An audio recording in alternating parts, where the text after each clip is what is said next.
walking right into a fucking doorway with my shoulder a little too close. Then I've lost my arm. What am I supposed to do? That's improper. You can't show my ankles. My corset's falling off. Oh no, what happened to my tit? It's rotted away. I only got one boob. You got to keep the corset on. It's keeping my guts in. It's keeping my guts in. Oh, how embarrassing. Imagine if when you sneeze, it sounded like a clap, and when you clap, it sounded like a sneeze. Doesn't sound too different from I don't think real that life. would change life too much. I think it's pretty similar. Unless you had like a big sneeze like Dad. That's true. Amy's sneeze is pretty much identical. Yeah. I mean, I just think applause would be extra weird. Achoo, achoo, achoo, achoo. But like, it's not that we're sneezing though. It's just that when we clap, it makes a sneeze sound. Right. Yeah, but that's why she's saying achoo, achoo, achoo, because that's a sound. Oh, I was just imagining like an entire audience just like sneezing as if like they just pumped pollen in by the bushel. So, like, what you're imagining is actually what if, to applaud, you just sneeze repeatedly to show your approval of something? That is what I was imagining, yeah. God, if that were the case, COVID would never end. And then, like, when you're sick, you're just like... Yeah, just like you like have that spontaneous urge to like smack your hands together. Kind of like when you have like a rash and you're not supposed to itch it, so you just like smack it instead. Maybe, or maybe like clapping gets your blood flow going in your hands and somehow stimulating your blood flow like helps your blood cells fight disease. You know, that could be actually, like, you know, I don't hate that scientifically. Like, that almost, it feels like it almost tracks. Like, you're almost there. It sounds like some pretty good pseudoscience. It sounds like the same energy that I gave when I was like 6 years old, and I said that when you're itchy, it's because you have a little red light bulb that travels around on top of your veins, and then it gets stuck sometimes and heats up your skin from the inside, and so you have to scratch it to make it start moving again. That's real weird. That could be some pseudoscience I could see in like a strange kind of movie. Yeah. Imagine like androids. That's why they get itchy, because they got a light bulb running around in That's there. it, yes. Yeah, and then they're like, why did they program this? Yeah. That was so unnecessary. Humans do this? This is trash. Damn, I hate humans. Yeah, right. I hate humans. Let's just kill them all. Okay. And that's how it happens. That's how androids take over the world. Just because they're itchy, it sucks. Yeah. We programmed them to itch, and now they want revenge. Hey everybody, welcome to Fess Up! Where the Fess Sisters help spice up your conversations with unique and thought-provoking questions. That's right, we're breaking the ice with a sledgehammer and the aid of AI technology. Mad at us for teaching it how to itch. My name is Amy. I am the oldest Fess. My name is Marissa. I am the middlest Fess. My name is Ina, and I am the youngest Fess. And we are robots. We didn't know how to tell you, but this was the perfect moment. I feel like we just like kind of did an introduction first, and by introduction I mean an impromptu question, because that's just literally how we have conversations. I don't think people realize this. No, yeah, like this show, we format it a little bit, but like it's basically just scheduling in time for our regular conversation. Yes, exactly. Like you happen to walk in early, and early is the exact same thing as if you walked in on time. We just do this shit all day. That's who we are as people. So let's just jump right into a question. How's that? Okay. What if I want to walk slowly into the question? Wade into the question? It's not an option. Test the temperature of the question? No, that's the baby's way in, and you know it. You know it. I was also about to be pissed because I have all the questions pre-written and I was so ready, and I really thought you were about to just come in with your own shit, like freestyle riffing that and totally disregard the planning I have done. She already did that once. I know. Everyone knows my favorite thing is to throw off Amy's groove. Beware the groove.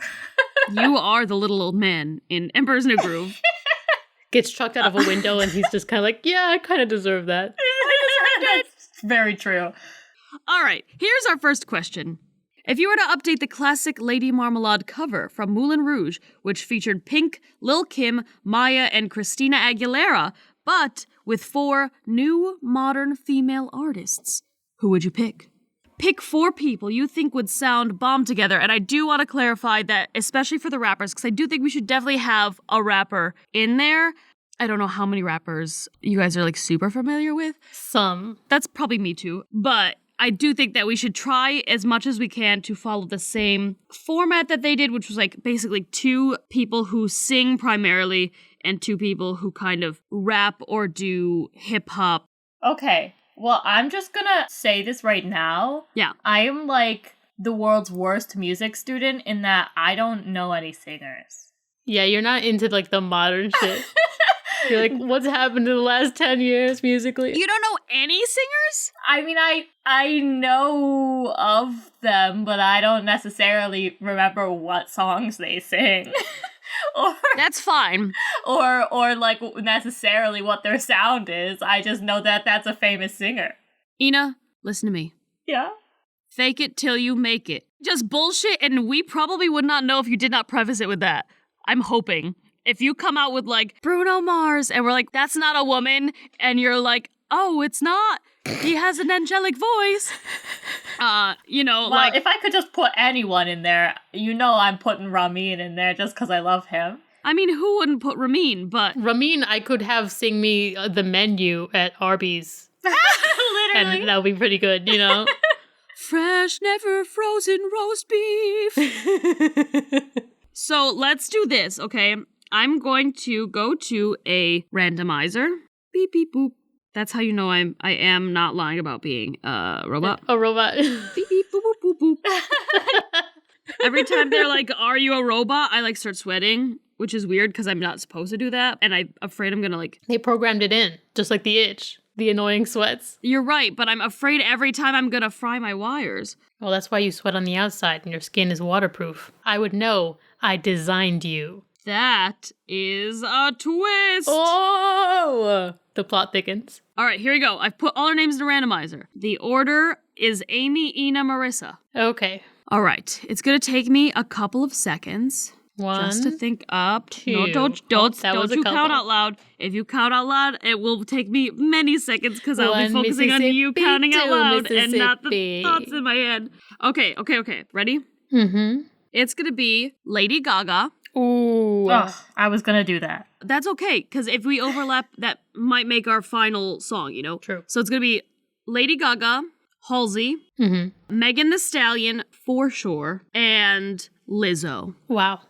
Stealing 2 of mine. The only 2 I knew I was gonna do. Hey, you can do those still. Lizzo's like taking the singing and the like rapping together because she kind of does like a little bit of both. Right? She's like in between the hip hop and the singing. Yeah. So like she's like my crossover and Megan's just doing the rap verse. I'm sure she's going to spit some fire because she's making a whole new verse for this song. All right, Ina? Okay, well, first I'm gonna throw something out there that I know is gonna get yelled at. But what if I just had ABBA do a cover?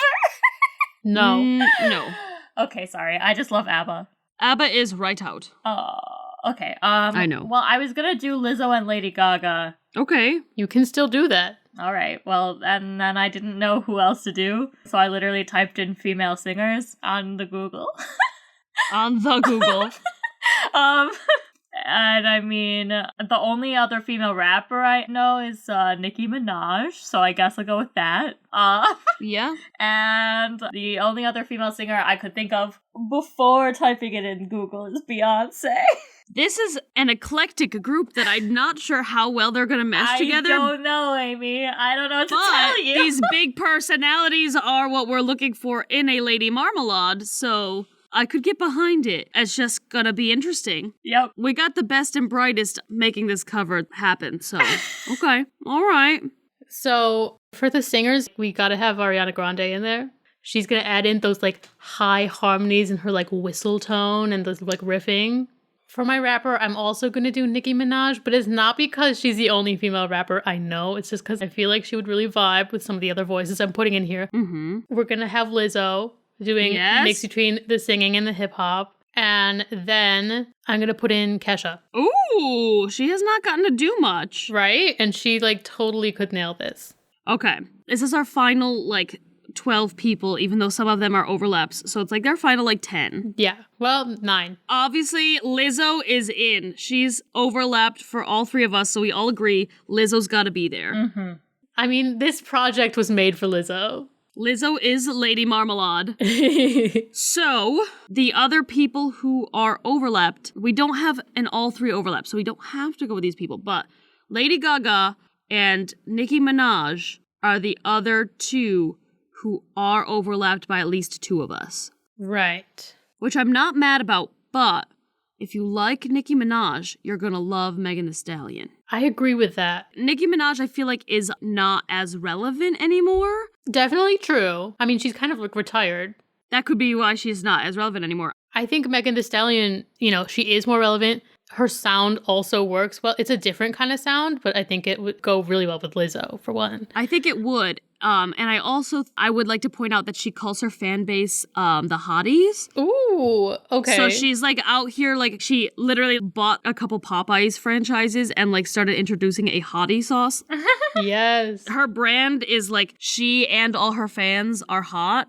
And so I feel like I love this energy for Lady Marmalade. Pulling in all the hotties to listen to this. Exactly. Okay, so we've got Lizzo, we've got Megan Thee Stallion. Okay. I agree with these things. Now, I kind of feel like I do think that Ariana Grande is probably the right choice. We have to have her flavor in there because it's different. Yeah. And it's going to add a layer. Mm-hmm. And I think that, unfortunately, even though I love her way more than Ariana Grande, I feel like that makes Halsey right out. Yeah. Because she's the only other one with that sort of belty sound. Mm-hmm. But Ariana does have a little more pop flair. Halsey's like a little more rock. Ariana's straight into pop. Mm-hmm. So who are the people we've got left? We've got Lady Gaga. We've got... Beyonce and Kesha and are Beyonce. the ones. Yes. Beyonce, no. I think Beyonce is right out. I'm sorry, B, but no. She just won't mesh because she is the moment. Like she is herself and she doesn't like to share, which is why she could not be in Destiny's Child any longer, Exactly. But I do think Lady Gaga is a team player, like hardcore. Oh, she's a class act. Oh, yeah. Lady Gaga could do anything. Like I'm imagining Lady Gaga in this music video. Here's the thing. I love Lady Gaga. I think she would be great, but I also just really want something for Kesha. Like she needs a great new project. I do agree with that. But I think it would be more stellar to have Lady Gaga in it. She's not similar to the other singers, but she has the ability to kind of blend it all together. Because Ariana's kind of pretty different. Yeah. And I think she can pull it together. True. She will have that sort of, I want to say bite, that Pink brought to the cover. In a different way, yeah. Yeah, a different way, but still the bite that I think we may need to sort of balance the Megan Thee Stallion rapping. Mm-hmm. Well, because Ariana, she's got something really high and airy going. Lady Gaga, she's got something deep and grounded happening. Mm-hmm. Mm-hmm. And then Lizzo's just out here being a queen. Absolutely. We don't even need to worry about that. I feel like Lizzo's a great foundation for those two to be extra on top and on bottom. You know what I mean? Harmony-wise. You did say on top and on bottom, and now I'm imagining that threesome. Well, it's a foursome, isn't it? With Megan Thee Stallion. No. But, I would hope Megan Thee Stallion would join, but you, specifically... You specifically mentioned Lizzo and Lady Gaga and Ariana Grande, one on top, one on bottom, and I'm assuming Lizzo's in the middle, and I'm just like, ooh. That would be a great sandwich. Yes, queens. I would watch that. The hotties be watching. Hell yeah. I would hope that Megan Thee Stallion would also join this and make it the sexiest foursome. Okay, I think I'm sold on Lady Gaga. Sounds good to me. All right. So, we've decided the best new cover of Lady Marmalade would be done by Lizzo, Megan Thee Stallion, Ariana Grande, and Lady Gaga. I like it. Make it happen. Hollywood. Literally, they could, though. They could just make that happen. Could. It would be so easy, and everyone would love it. They would love it. How come we've always got the best ideas? We really do. Why is Hollywood not listening to this podcast? Hollywood needs to, because, honestly, the things they could do with our ideas. And only some of them they have to give us credit for. Yeah, they don't have to give us credit for this. No, I would just listen to this. I would just really be happy that this existed. I would love them to just do it for me. Yes. It's time for a bit. A bit? A bit? A bit. This bit is called Fictional Wife Swap. All right. And what happens is we take 2 wives from 2 different fictional families and swap them to see how their lives would be like with the opposite mom. Amazing. And today we are going to be swapping Linda Belcher and Helen Parr, aka Elastigirl, aka Mrs. Incredible. Okay, one clarification question. Yes. Is this working just like the TV show where they're like swapping them for like a week as an experiment? Or are we like fictionally swapping them to see what their whole lives would have been like? Were they always there? I was just gonna do it for like a week. If we do the whole lives, it'll be more like what subconsciously happened. But if we do the like week swap, they come in and they're supposed to like whip the husbands into shape. Oh, I like that concept because Both of these men need whipping. that's so true. But in ways that those wives could do it. Because, like, Linda, she's going to help Mr. Incredible tap into his feelings and stop being so toxic masculine. Oh my god, Those kids are gonna actually love it. She's gonna be like, oh wow, you have powers. And then she's gonna be saying like, my kid has powers. And then I love Mr. Incredible's gonna be like, shh, you're not supposed to talk about that. She's gonna be like, but why not? I mean, look at that kid, he can run so fast. And he's like, he's not really your kid. Oh, I know, but he is for a week. And he's like, do you ever stop singing? No. Oh, come on. What's his name again? Bob. It's Bob, Oh too? my God, you're right. It's They're both Bob. Bobs. Oh, Bobby. Oh, I'm sorry. I carried that over from my other husband, but it's ingrained in me, Bobby. Damn. And Helen, oh my God, Helen, like, Bob's restaurant is never gonna be more lucrative because Helen can be out here stretching her limbs and cooking and serving tables and bussing, like doing the work that all of the children should be doing at the restaurant. Yes, because she is used to picking up people's slack. Yes. She can show them how to make this actually organized. And also, she's out here instilling discipline, Yes. which is something that family desperately needs. They need the firm hand, but like a gentle, firm hand. Yes. And that's what she's got. I feel like this is the perfect wife swap combination because they do always kind of have the sort of messy, laid back family and the uptight family, or at least as far as the wives go, and then they swap them. Mm-hmm. So, like, this totally is what the show would have wanted us to do. Yes. And another thing, oh my God, Helen would whip those kids into shape. Like, those kids I don't think have ever been truly punished a day in their lives. And Helen would make them reach their full potential. And imagine Gene coming in and talking about the shit he just took to Helen Parr. Oh my God. She would be disgusted. Oh my god. I mean, Louise would get a lot of screen time because she would be constantly plotting to somehow overthrow Helen's authority the entire week. But the problem is Helen has a superpower. I know. She keeps trying to Nanny McPhee her. Yes. And like something keeps going wrong every time because Helen just got extendo arms. But like straight up though, it's gonna go exactly like Nanny McPhee, right? She's gonna like say to Louise, you know, like, if you don't want me here, that's when I need to be here. Once you want me here, that's when I gotta go. Ah. That's true. By the end of the week, they'll have it come to an understanding. Mm-hmm. Meanwhile, Linda Belcher will help Violet come out of her shell, like 100-fold. Oh. Because Violet is such a shy little baby. Yeah. She needs to blossom. And Linda is not gonna stand for shy. She's like, you gotta own who you are. That's so cute. I'm sure that boy likes you. I'm sure he likes you. She would give her like really weird dating advice. Yeah, really weird. You know, I got Bobby when I had a really fishy bra or whatever. They don't care what your bra smells like. I feel like Dash would be like really attached to her because I feel like what Dash wants is to be showered in praise. That's so true. He wants the praise and he doesn't want to hide anything and especially his like running abilities, but like He wants permission to show off. yes, and she celebrates all of her kids' mediocre talents, Oh, so she she's would so dope. absolutely be thrilled to celebrate an actual talent. Yes. But like, how is Linda going to handle Jack? There. One thing before we get into this, I do want to say also that Dash at the end of the first Incredibles is like celebrated for second place, and that is like a Linda Belcher specialty. Like she would love to be like extremely excited over not first place. Absolutely. You placed it all! Amazing! Yes. Except for that, like, she would be meaning that, and they would be like, you didn't let everybody know that you have superpowers. But yes, how would she handle Jack Jack? Oh my god. I think it would go kind of similar to Kari. She comes in with a lot of, like, positive energy and then gets, like, really burned out. Yeah. I don't know if she would get burned out, but she would absolutely be like, oh my god, when he, like, bursts into fire or something. And, like, oh, the baby, where'd the baby go? And, like, be looking for him as he's, like, teleporting through the walls. And, I think she would be frazzled, but I don't think it would turn her bitter like it turned Kari. No, but I think she would be so exhausted in a way we've never seen her before. She would probably pass out, like, on the floor or something. She'd be, like, crawling around the house. Which would suck because Bob sucks at dealing with the kid, too. Yeah.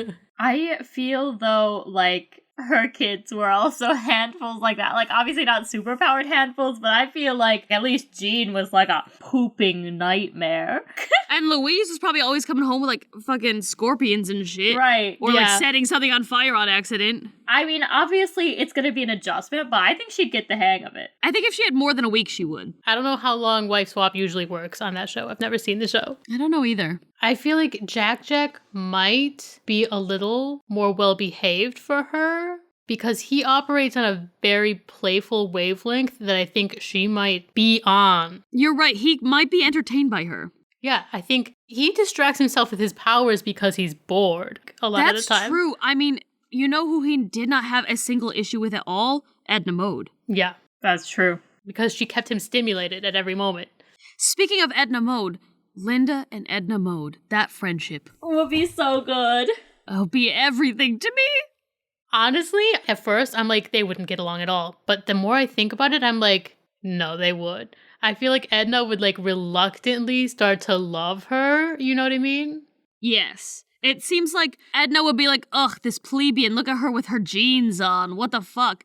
And then Linda would just be so enthralled by everything Edna was doing, and her enthusiasm and charisma would just rub off on Edna, and suddenly she'd be showing off like, I'm not supposed to show you this. Yes. But this is my latest project I'm working on for Iceman, not Frozone. Linda would be impressed by literally anything and never horrified. No. And I think that would really egg Edna on. And also, there's this, like, hidden playfulness to Edna that I feel like she reins in all the time. And if she's with Linda long enough, I feel like she might let it out and the two of them would just kind of like run around all crazy. Yeah, probably.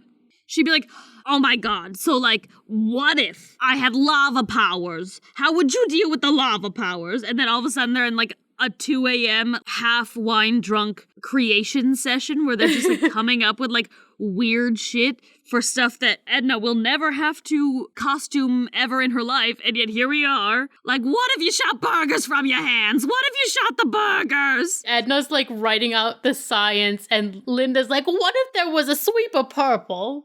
And literally just describing like the costume, you know, and they're just like vibing. Yes. I love that. Okay, how would each of them be with their husbands? That's the last piece. Oh, wait, we didn't mention one other thing. Helen with Gale. Because Gail's gonna be going crazy without Linda there for like 10 minutes. That's true. If she calls a phone and Bob is like, oh, Linda's not here right now. Well, where is she? Well, she went to a totally different family. What? I'll be right over. The kids need me. She'll come over. The kids do not need her.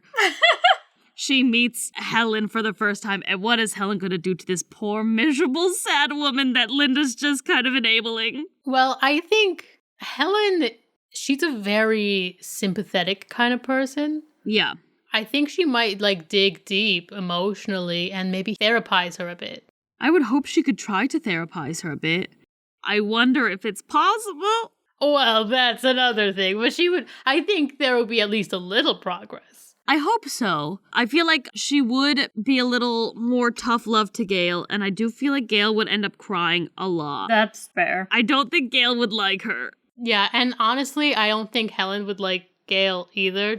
She would be the type of person that would be on the phone with Gale and, like, rolling her eyes. Mm-hmm. Yeah. But I do hope that, like, by the end, Linda comes back and then Gale is like, that woman was a nightmare. But then, like, she does sort of pick up on one thing that Helen taught her, whether it's, like, paying something on time or, like, make it so the cats aren't mad at her or something. Like, there's just, like, one little thing that suddenly she's good at because she picked it up from the nightmare woman. Because Helen definitely would try to nag her on all that. Yes. Oh, she would be like, it's not hard to pick up after your cats. You just have to do this. Or whatever. Like, it's not hard to clean yourself up for 10, like, just turn on the water and step in and step out. The air will do something for you. And then you won't smell bad and the boys will like you. Okay, so now on to the husbands. Bob is gonna love Helen. Not in personality, but because of how much business she brings into Bob's Burgers. Yes, definitely. Because not only is she helping him with literally everything at once, more than anyone could ever help him, but everyone's coming into the restaurant to see the freaky, flexible woman who can stretch her arms out because you don't have to hide your superpowers in a Bob's Burgers world. They don't really care. Right. They just be excited. I feel like Bob would be secretly turned on by the concept of her flexibility. So would Teddy. Yes, Teddy would for sure. But I feel like Bob would probably just like look at her and zone out while he's thinking about it. Yeah. And she's like trying to tell him things. She's like, Bob, you need to do this and this in order to keep your business going. And he's like, what was that? I'm gonna go make a burger. And then she just scowls. I have 10 orders. Why are you not fast enough? She just reaches her arm back there and like flips over 10 patties. Is like, oh my God. Mm-hmm. I think as much as he would love the extra attention for his business or whatever, I do think he would be very thrilled at the end to have Linda back. Definitely. Because Bob is not the kind of guy that's going to take well to a really authoritative wife. He needs the authoritative in like a mommy way, like Linda. Yeah, like mommy's gonna help you instead of like wife's gonna make you do it. Yeah. Right.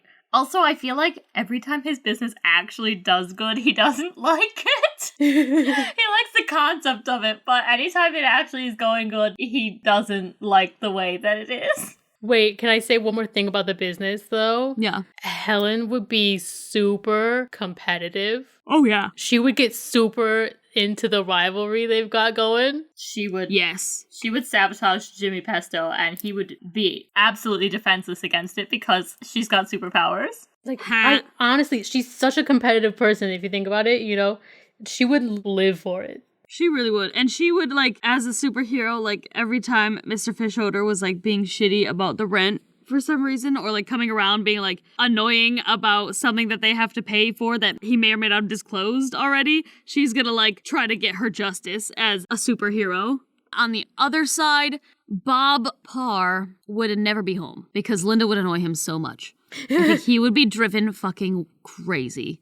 He would be warping everything in the house, breaking the kitchen table. Because Linda would not change who she was for anyone. So she'd just be constantly singing very loud. You'd always hear her no matter where. Even if you went like outside, you'd probably still hear her. Oh, my little baby. Oh, my little baby. He would absolutely be pissed and would try to stay away as much as he could. If he was around more, he would like that she did show him a lot of actual affection. He really wants to like shine in his glory as a hero, and Helen doesn't really let him do that, and I think True. Linda would really do that.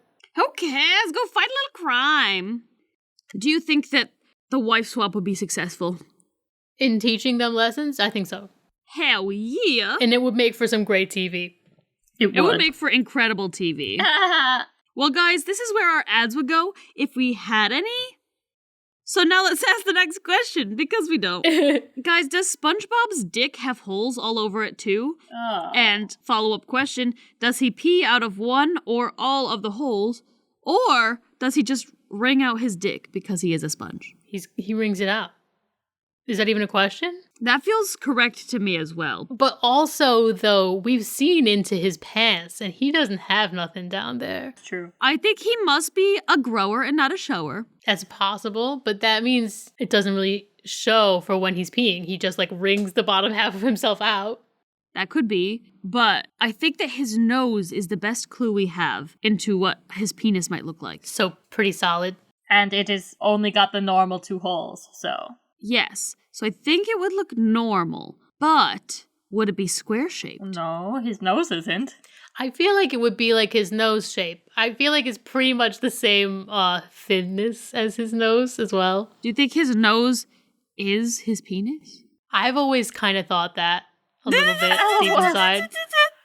Because, like, just like for visual gags on the show, they kind of do a lot with his nose sticking out and stuff that I've always felt like was slightly, if you think about it the wrong way, is kind of a penis joke. Oh. That's fair. That's a fair point. I think it's possible that it is his penis, but no one knows that, like in Bikini Bottom. So that would mean that his penis has 2 holes. We don't ever see his nostrils. Yes, we do. We do. We do all the time. They always be zooming in. No, not all the time. They don't really show it on the day-to-day, but they love to do those, like, Zoom-ins with him smelling. grotesque sniffing things or whatever, you know. Well, I guess that's true. But, like, let's imagine that he did have a lot of holes all over his penis. Okay.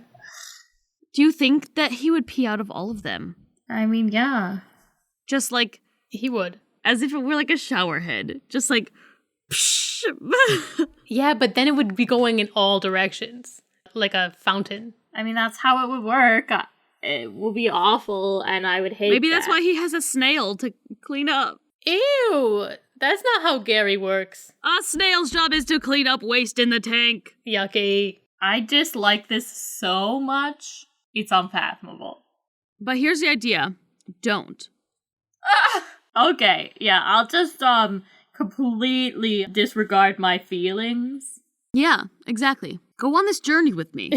I just can't conceptualize SpongeBob needing to have a penis, since he seems so incredibly asexual that I couldn't imagine him even having a penis. He is not asexual. He just is not old enough yet. He's in this weird limbo of, like, I don't think he's gone through puberty, because if he had, his voice would be much lower. It's a very weird concept because he is going to work or whatever, but I think Bikini Bottom just employs child labor. But SpongeBob and Patrick are absolutely in love, and, like, will pork at some point. I just think that Patrick's the one with the penis there. So SpongeBob bottoms? Yeah. Well, I mean, we all knew that much. I don't know. I just definitely think that SpongeBob's the bottom there. I wouldn't deny that. I just can't imagine SpongeBob having a penis. I can imagine Patrick having a penis, but I cannot imagine SpongeBob having a penis. SpongeBob has a penis and it looks exactly like his nose. Exactly, it's so easy to picture. Just move his nose lower. Because they show his nose all the time and they made it phallic on purpose.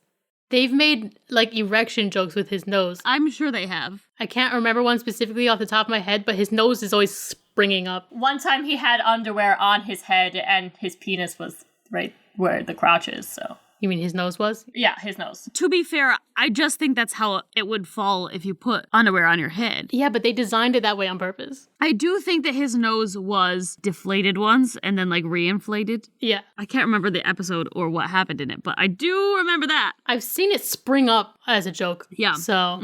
So just, like, imagine that is his penis and, like, nobody realizes it, obviously, and then, like, he goes to actually bonk somebody for the first time and, like, he just goes to town with his nose. Like, how wild would that be? Would you be able to see him the same after that? No. Walking down the street like, that's his dick. That's his dick. I don't think you would see him the same after any sexual experience. Just imagine when he's having sex, that like laugh of Oh, his. God. But it, like, also, because his mouth is right there, you're gonna, like, feel it vibrating. Like, his laughter, you'll feel it vibrating against your skin. So you want him to laugh, because that would be excellent. Maybe. Honestly. I would, like, need to wear earplugs, because I think that his laugh would, like, turn me off a little bit, but, like, the vibration of his laugh would be great, and I would want that a lot. Right. I can see that. I looked it up just now. Uh-huh. Because I was like, do sponges reproduce sexually? The answer is yes and no. Depends on what kind of sponge.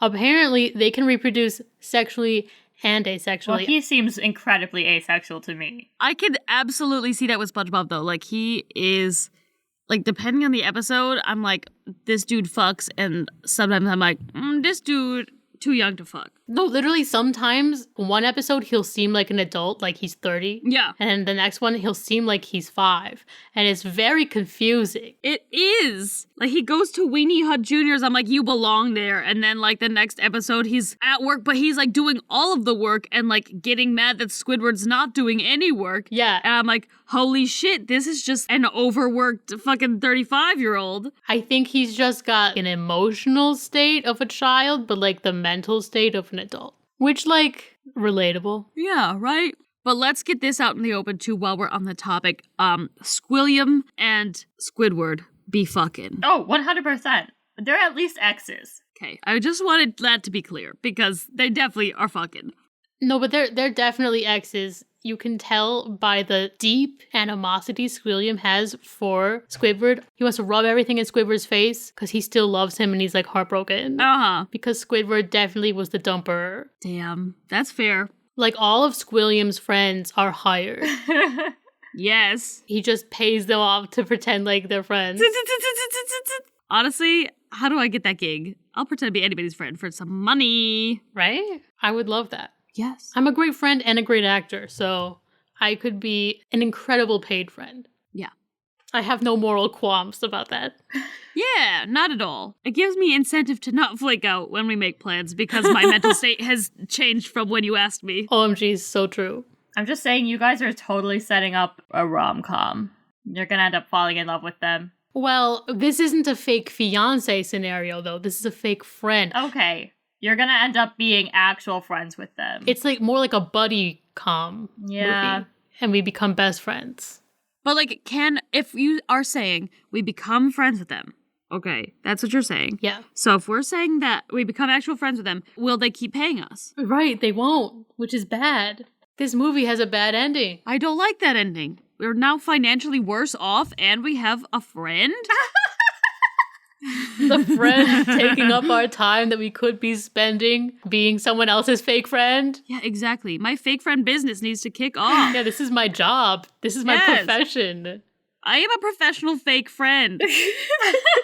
Pay me for my time. You guys need to pay me. I'm being a fake friend on this podcast. Yeah, but you're my sister. You're a fake sister because I built you. Oh, shit, you're right. God damn it. She is a robot. I am a robot. No one listening knows, but this is actually a long-running joke that we've had in our family for a very long time. And it was started by Crystal. Yes. The Fess who's not on this podcast. Miss not appearing on this podcast. She has this incredible robot voice that I cannot do an imitation of. And I tried once and everyone yelled at me because I was going to hurt my vocal cords. Should we do it again and be disappointed? You know, the thing we always do where we bring up Crystal, get excited and try to call her. Oh. And then she doesn't answer. Get her to get her to do say it. Yeah. Let's try it. Okay, let's try. Okay, let's see. Maybe this will be the day she becomes Miss appearing on this podcast. Miss Cameo on this podcast. Here we go. Hey, what's up? Oh my god! It's happening! It happened! Guess what? You're live on Fess Up. Oh, no. You know what? I have to go. Wait. Just all we care about, we just want you to say one thing, okay? Okay, Say our long-running joke that you started about how you may or may not be human. This is awkward. Right now, I have to tell everyone the truth. Yeah. You guys already know. Mm-hmm. Yeah. Don't compromise me. I am human, of course. Boo. Only a human would talk like that. Boo. We remember better than she does. It was something she said, but like we never stopped quoting it. And I guess she forgot. Yeah, I guess I didn't commit it to memory like you did. We only say it every day of our lives. Honestly. Well, that's good. Great. Anything you want to say to the people, because you have thus far been Miss not appearing on this podcast. Here you are, becoming Miss Cameo on this podcast. What would you like to say? I would like to say peace and goodwill and all of that. Good vibes. Wow. All right. Wow. Thank you. That's so exciting. Hilarious on our comedy podcast. That's why I'm not on this podcast, remember? You're changing the world on our podcast right now. That's fair.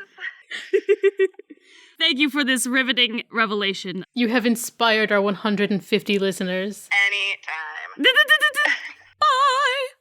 Bye. See, she does it too. Yes. And I'm going to put that at the end. Oh, yeah. Oh, yay. That's cute. Well, she obviously has forgotten our one longest running joke. Yeah, I don't know if that's funny or not that she didn't remember. I think the reason we remember it so well is we were children, so that tickled us so hard. Like, Oh, it tickled us so much. And that we never stopped quoting it. Guess what, guys? What? It's time for... What two are you? Okay, you're gonna love this one. Uh-huh. What two Disenchantment characters are you? Yes! Did you watch the whole thing? I haven't seen it all, but I think I've seen enough of it. Okay. Yes! Woo! I'm in Okay. the second season somewhere, so... Yes! All right. Okay, so second season characters, and under. Right. I mean, if there's like somebody who like it has to be from the third season or what, is there only 3 or is there 4 now? 4. Okay. I mean, I don't super care. I can't speak to anybody past like the second season. Right. Was Mora in the second season, or was she not till third? If she's in the second season, I don't think I've met her yet. Damn. When you get to her, I will take off my headphones and not listen. Okay. Well, let's just do that now then, so we get it out of the way. So let's Okay. stop listening. Wait, but who is it for? It's for Ina. Okay. Okay, so Ina is Mora the mermaid. She's this beautiful, confident woman. She's got hopes and dreams, and she's not ashamed of them like many people are. But she's also world-wise, a little bit crass. Ina definitely has that side to her. Mm-hmm. But she's also very caring. Like, she looks out for number one because that's most important. Mm-hmm. But she definitely cares about everyone else also. That's like her whole thing. Mm-hmm. Also, she's just like gorgeous and gay, and we love it. Yes. That's all I really need to say about that. I love it. Fabulous. I'm honored. That was quick. Yes, it was concise. It's all I needed to say. Excellent. All right. So Amy is Lucy. OMG, yes. I think anyone listening to this podcast who has listened to all the episodes just would already have known that. Absolutely. 1,000,000,000%. Just like everything about him, really. Yeah. Amy has always wanted to be a corrupting influence, Mm-hmm. but also she has a heart of gold, but she doesn't always want to accept that she has a heart of gold. Absolutely. She thinks she's way more devious than she is. True. Fair. Also, I do want to say that, like, for a while, you guys have had the Disenchantment characters as our, like, Netflix avatars, and I've been Lucy for a hot minute. I didn't know who it was. I was like, who is this boring, like, black shape with an eyeball? Like, this seems like just a side character, nothing, boo, how dare you? And then I watched the show, and I'm like, oh, no, that is me. No, he's like the best. He's like one of the most fun characters. I do love Lucy. He's charismatic. Mm-hmm. And he's extra as hell. True. And I mean that in the best punny way because he is a demon. Yeah.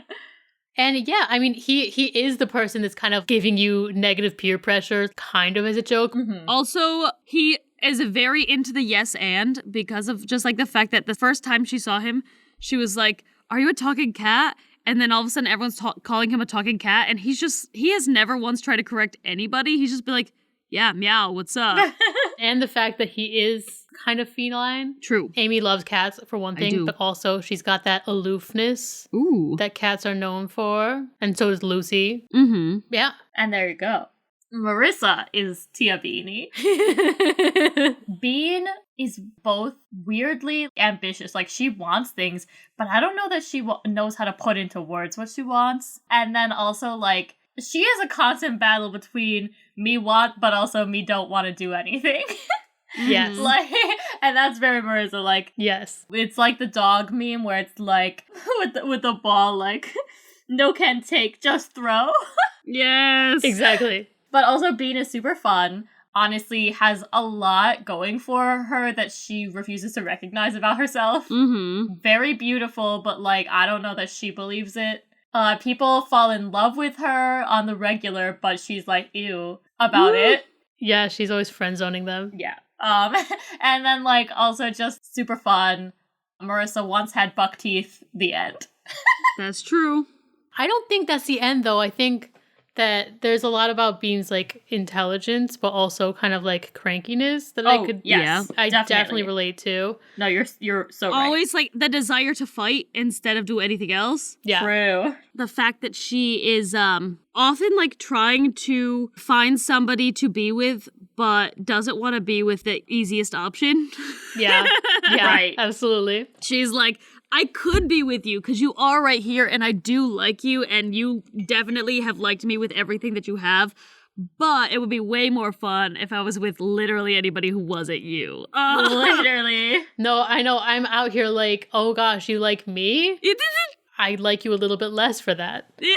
And that's Bean too. But yeah, I feel like overall she's kind of like my id, you know? She's like a lot of the things that I would want to do and be, but like normal society, I suppress that. Uh-huh. I want to say for Ina's second one, I know that this is not who you're going to say, but I want to just say it out loud and see what you think before you probably inevitably correct me. But as I was watching the show, I was getting real Ina vibes from Una. Oh. And I don't know why, but just something about Ina in her weird moods gave me Una vibes. No, that's true. That's true. She likes to talk in kind of a weird, not exactly Transylvanian accent like Una, but like it's kind of close and weird sometimes, and she will just kind of out of nowhere just start acting sort of inhuman and creepy. Yes. Oh my god, she did that today, this morning. She was making this like weird sound. Yeah. It didn't even faze me. Like I didn't even think about it. I walked into the room, I like turned the corner, her back was hunched, and like she looked over at me in this like animalistic way and had this expression on like, I can't believe someone heard me do that. And she just looked like a creature. Right? And so I think Ina is like the kind of person who would be a good mom, if not a little, not necessarily overbearing, but like a little too spoily of her kids. Like she might spoil her kids a little too much, which is what Una does to her son. But she also would like embrace the stepmom role. And even if she wasn't accepted by her daughter, she wouldn't do anything bad to her daughter. Or stepdaughter, I mean. She definitely is like still like actively looking out for her. Yeah. And then I do think that Ina would both want to be a princess/queen or a pirate. Yeah. That's so true. Oh, like both is what she wants, which is why Una is a nice overlap. Mm-hmm. And Ina gets these crazy moods. We've talked about them before. Yeah. She gets in these like wild moods. And that's like when Una's on her drugs. Yeah. Yes! And she just starts going God, like, wait, yes! and like running in circles. That's what I thought you were going to say. That's Ina. Yes. If you ever go to the Cheesecake Factory, like the thing is like I like you know, every once in a while drinking alcohol, but I really don't need alcohol to get in the same weirdly giddy state. Yeah, you don't. But when you are on alcohol, you get that times 3, which is like Una on drugs. Yeah. True. But like take me to the Cheesecake Factory. I don't know why, but there's something about it. I will not stop laughing the whole time. I went on a date there recently and I warned my date. I was like, I'm gonna be ridiculous. And my date was like, okay. And then I was ridiculous and my date was like, I wasn't really expecting that. I love that. That's funny. I'm glad your date was not turned off by that though. No, they said it was really cute. Aw. I love that. But anyway, so yeah, so like me on drugs, so I guess is me drinking, but also Cheesecake Factory is my drug. So yeah, do you agree with this assessment? I do. Yeah, she also has this beautiful long flowing hair. That's dark in color. Yeah. Yeah. And Ina's got that happening. And she's got this like shapeliness. Shapeliness, she's tall, she's flexible, She wears nice things. wears nice things. Hell yeah. I love this. I really wasn't expecting this. I was 100% waiting for Elfo. Because, I mean, I do think I am very much an Elfo. I 1,000,000% was going to say Elfo, and like now I want to retract Mora. That was the safe option. Yeah. With Una now, I want to take Mora away. Yeah. Oh, really? Yes. No, Yeah. honestly, I agree with that. Because what it is Una and Mora, they kind of fill the same personality type. Oh, do they? They do. Similar. Oh, no. I did not realize this. So it doesn't balance Ina at all. Okay. Okay. So we gotta do Elfo. Elfo. And we'll just delete the Mora, and it's fine. Mora the Mermaid has now become an honorable mention. Yes. Mora the Mermaid is definitely a flavor Ina's got happening, but if we're going Una, she's just a flavor. Yeah. Okay. Because I was going to say, I relate highly to Elfo. Please give me Elfo. Ina is Elfo. I'm so Elfo. I can't even with how Elfo she is.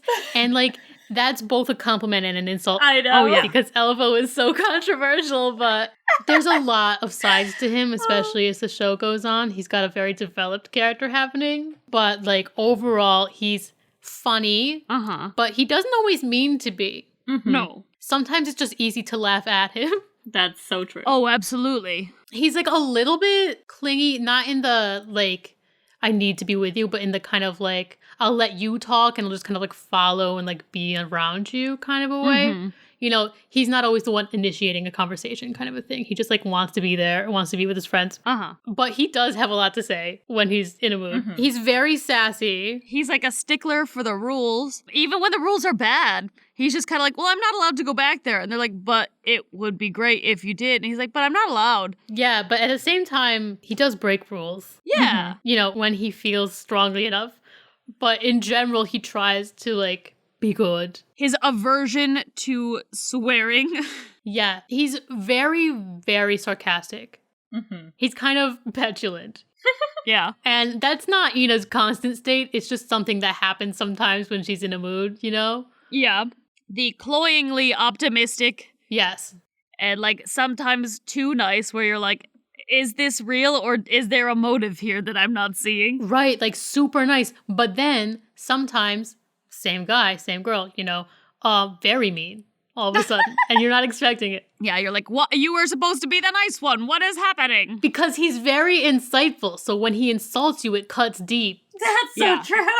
Because he knows psychology like Ina knows psychology. Yeah, and like he like lashes out in retaliation a lot of the time because he gets ragged on a lot. Yeah. And then if one hits a little too close to home, he's like, I know exactly what to say to hurt you and I'm going to do it right now. Fair. Also, Papa Elf smacked me on the bum-bum. That goes without saying. I think more than anything else, Papa Elf slapped me on the bum-bum. if you don't know Ina, the one thing that I think would really get you to understand her as a person is just the running joke. Papa Elf slapped me on the bum-bum. Damn. I don't have further explanation of why that's Ina, but it's just the vibes. That's just, I think that just sums up Ina's sense of humor in one quote. That's her sense of humor all the way. Also, that's our family. We have a really weird family type. I don't know if it's a common thing or not. Ina and I were discussing this the other day. We were like, are there other Butt-slapping families? families like this? Or are we the only one that just spanks each other all the time for no reason? Butt-slapping family. We'll just slap you on the bum-bum It happens. It's real. all the time. All right. We got to get some more in. All right. Marissa and me still need one more. Marissa is King Zog. I was going to say that. I knew it. And I know King Zog is really similar to Bean, but, like, also not. He's different, though. Like, his anger is way more than Bean. Yeah. He's also definitely, like, the kind of person to be like, this situation is too complicated. Yeah. It's my King Zog impression. How was it? That was pretty good. Thank you. This is too complicated. I'm not going to deal with it. He gets outraged too easily. Very easily. He also is the kind of person, he likes to have other people do things for him. Yes. Which is a Marissa thing, or so I've heard on this podcast.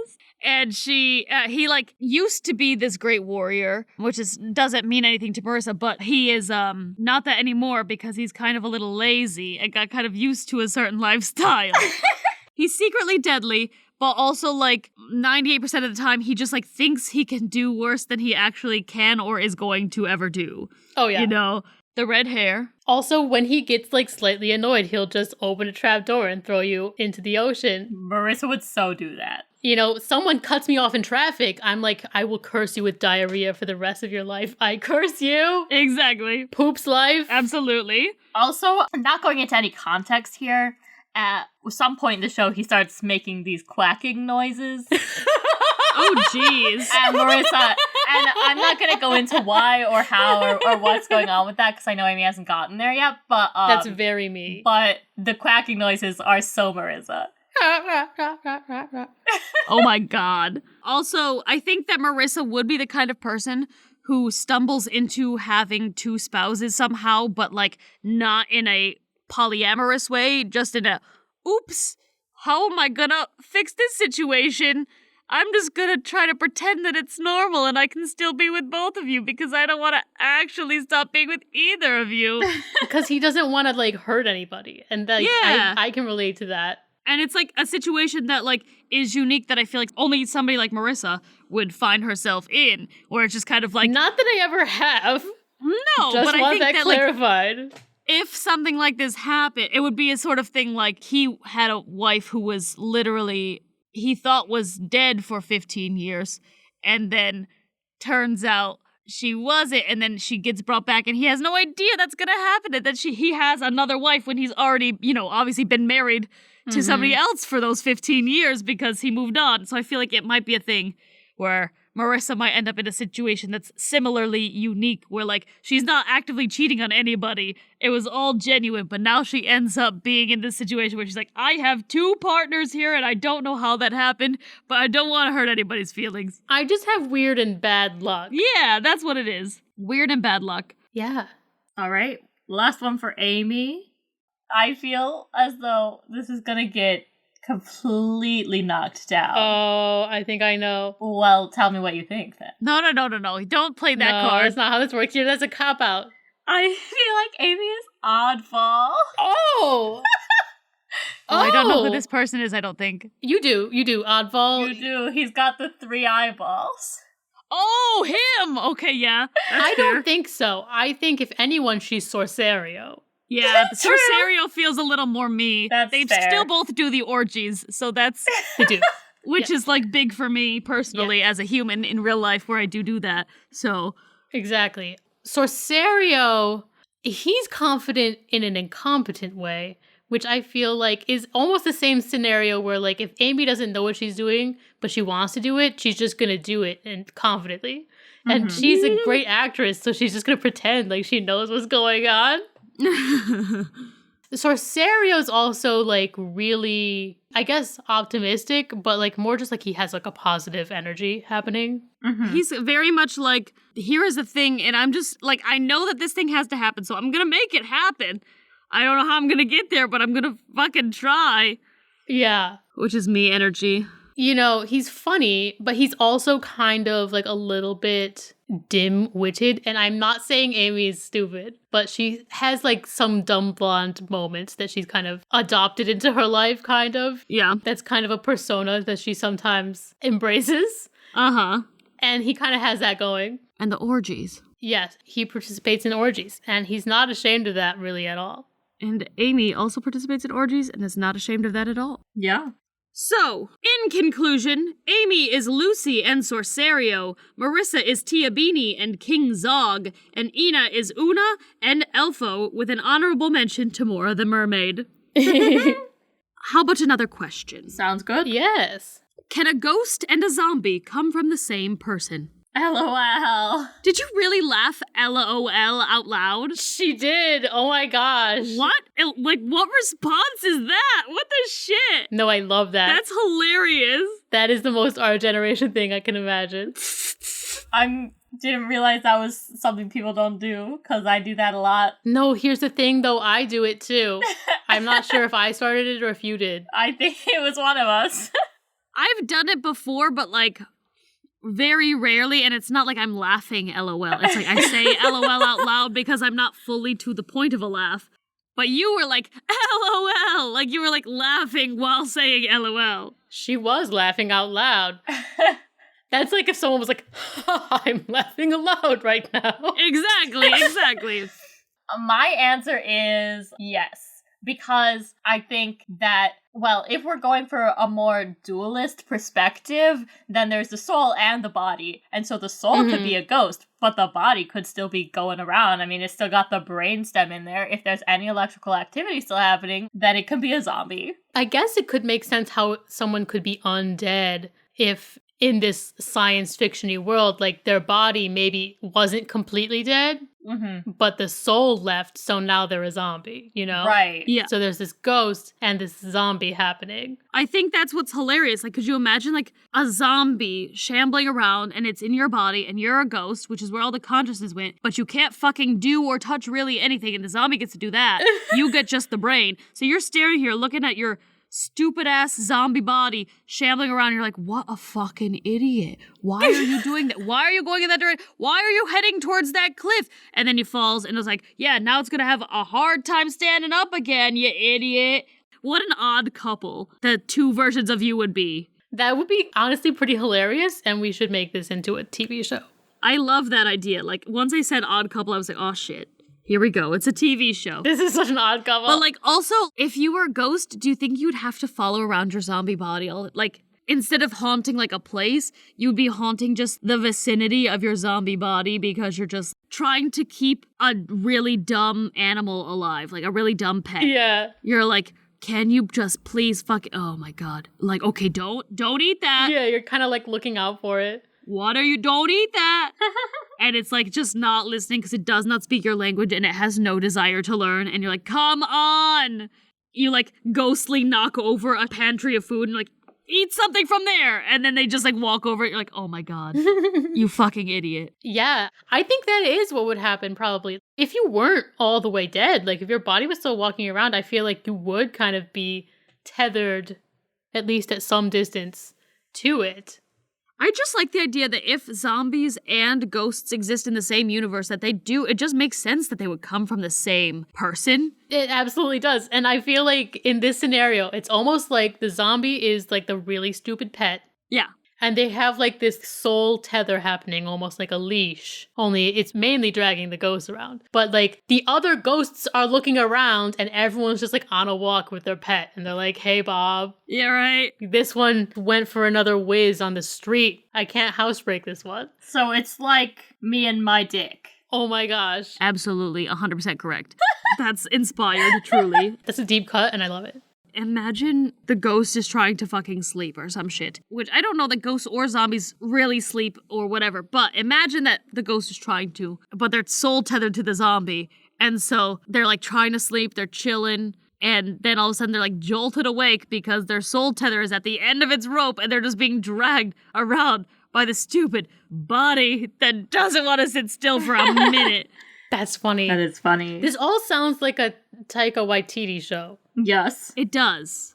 Taika Waititi, hit us up. I do want to be in this one. Me too. Because this sounds fun. We all want to be in this one. So you could have it, but we got to be in it. You know the rules. I mean, your last show, Taika, had too many dudes and not enough women. We gotta, True. Get some more ladies up in here. I mean, are you talking about the pirate show? Yes. Yes, This Flag Means Death. It's amazing. I have not seen it yet, but I'm very excited. You gotta. I'm very excited to watch it, but it does seem like a male-heavy show. It really is. A sausage fest. Yeah, maybe it's just like a bunch of women. Just like women, ghosts, very intelligent, maybe even upper crust women. Upper crust women, very opposite. That would be hysterical. Wait, like if there were like Victorian time ghosts. Oh, yeah. With zombies. Like the plague. Oh my God, it's the plague. Oh my God. The plague killed all of us, and we're just walking around like, oh my God, can you believe it? Look, my arm is falling off, and here I go, walking right into a fucking doorway with my shoulder a little too close. And I've lost my arm. What am I supposed to do? That's improper. You can't show my ankles. My corset's falling off. Oh no, what happened to my tit? It's rotted away. I've only got one boob. You got to keep the corset on. It's keeping my guts in. It's keeping my guts in. Oh, how embarrassing. What happens when the zombie, cannot move anymore?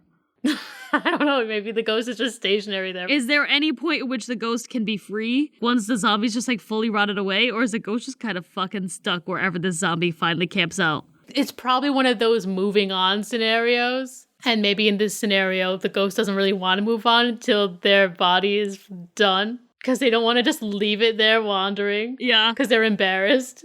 Or it's one of those things where, like, you will be stuck there forever. So, like, as the zombie is decaying, the ghost is, like, trying to corral it somewhere where it might at least have someone to talk to. So it's like, don't you dare go out into the forest. You're going back towards the city. Starts, like, knocking shit over to try to get the zombie to turn around. That's dark. If you're gonna die, you're gonna die in a city so I can talk to some people. Maybe once the zombie's dead, the tether breaks. Or they can have some way to move on. That's a less dark ending.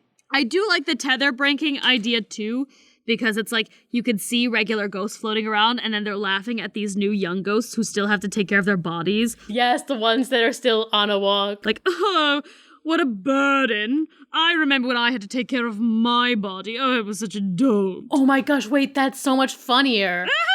Because they're embarrassed, like, oh, don't let my ankle show, because there's other ghosts watching and, like, looking down at you. They're like, oh, aghast. How improper. Take care of your body. What the fuck? Yeah, they're just, like, making fun of you as you, like, try to, like, wrangle your brainless self. Meanwhile, there are probably regular people who are not dead yet. Just chilling, also involved. Wait, but those people want to kill the zombies, right? Right. Probably. You try to keep your pet zombie away from them? Right, because you want your zombie to stay, otherwise you're untethered. Maybe there's somebody who's like, I'm so over taking care of this pet, just fine, go get yourself killed. Go walk over to this dude and try to bite his head off. I see that he's got a loaded gun right there, and he's got good aim. I just watched him take out 3 of you guys. Just do it, so I can be one of the cool kids who are untethered. Yeah, join the Untethered Society. Ooh, the Untethered Society. That sounds like the name of it, actually. Wow. Super fun. Someone send this to Taika Waititi. Taika Waititi, we got it. We've got it. We're ready. It's the next big thing. Well, on that note, the note of brilliance. That is all the ice-breaking we can do today. I cannot do any more ice-breaking, or else Taika Waititi will have to make several more shows, and he can only afford the one right now. Right. If you'd like to send us a question, message us on Facebook or Instagram at Fess Up Podcast. Send us an email at fessuppodcast@gmail.com. Tweet a question at us at fessup_podcast, and don't forget to use the hashtag #Obfest. Send us new questions or let us know what happened when you used our icebreakers with your friends. Share our podcast with everyone you know and get the word out there about your 3 wacky friends. That's it for me. I've been Amy 2.0. I've been Amy. I'm Marissa. And I'm Ina. If you liked this episode, give us a round of sneeze. A round of a sneeze. Achoo! Achoo! Achoo! Achoo! Achoo! Achoo! I liked it.